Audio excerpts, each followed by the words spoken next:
Olá, meu nome é Luiz Bocato, eu sou médico ginecologista e venho hoje conversar sobre dispositivo intrauterino, que também podemos chamar de contracepção reversível de longa duração.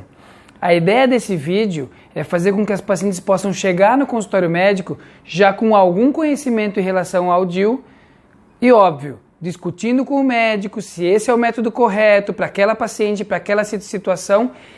E tendo esse conhecimento básico, a paciente pode definir um pouco melhor, com um pouco mais de informação, qual método que ela vai desejar fazer uso. Quando a gente fala sobre os tipos de DIU, nós temos os DIUs não hormonais, que são aqueles que não contêm hormônio em sua composição, e os DIUs hormonais. Quando falamos sobre o DIU não hormonal, no caso esse aqui do exemplo, um DIU de cobre, teria uma duração de 10 anos, porém, sempre vê com cada fabricante e o médico vai explicar isso ao longo da consulta, Ele não tende a causar amenorreia, então essa paciente tende a menstruar, Esse é diferente do DIU hormonal que eu vou explicar para frente.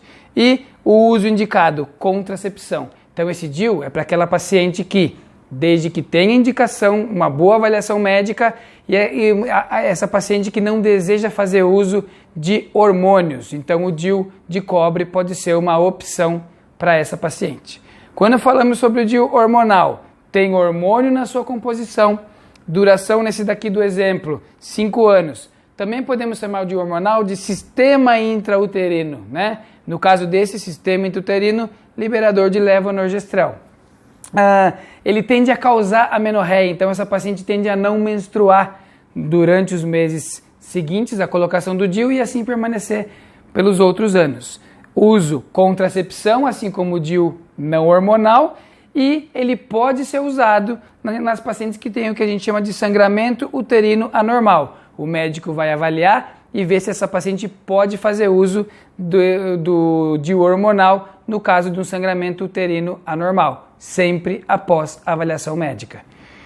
Custos do DIU, eu sempre falo para as pacientes, tem que fazer conta. Quanto custa 5 anos de pílula, anel vaginal, adesivo transdérmico, injeção e quanto é esse custo do DIU? Cada paciente vai conversar com o médico e ver a indicação de um método ou de outro, o que ela pode fazer uso, o que ela não pode fazer uso.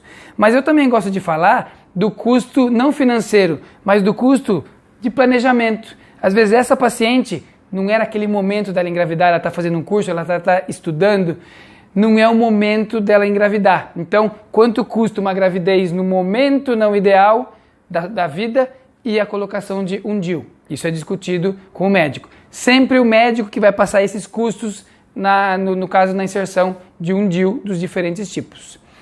Quando a gente fala sobre eficácia do DIU, a gente usa essa tabela, o índice de Pearl, que mede a taxa de gravidezes em 100 mulheres a cada ano. DIU hormonal, 0,2. DIU de cobre, 0,6, 0,8. Uma pílula, 6. Então a gente tem aqui a comparação com os diversos métodos contraceptivos. E por que a eficácia acaba sendo melhor no caso comparando com uma pílula? Comprovadamente maior porque a paciente não esquece de tomar, tem menor influência externa. Então a gente gosta de passar essas informações para as pacientes para que se possa definir. Sempre lembrando, não é todo mundo que pode usar um método ou outro. Isso é discutido com o médico e é uma decisão conjunta do médico com a paciente. Muito obrigado, espero ajudar no próximo vídeo.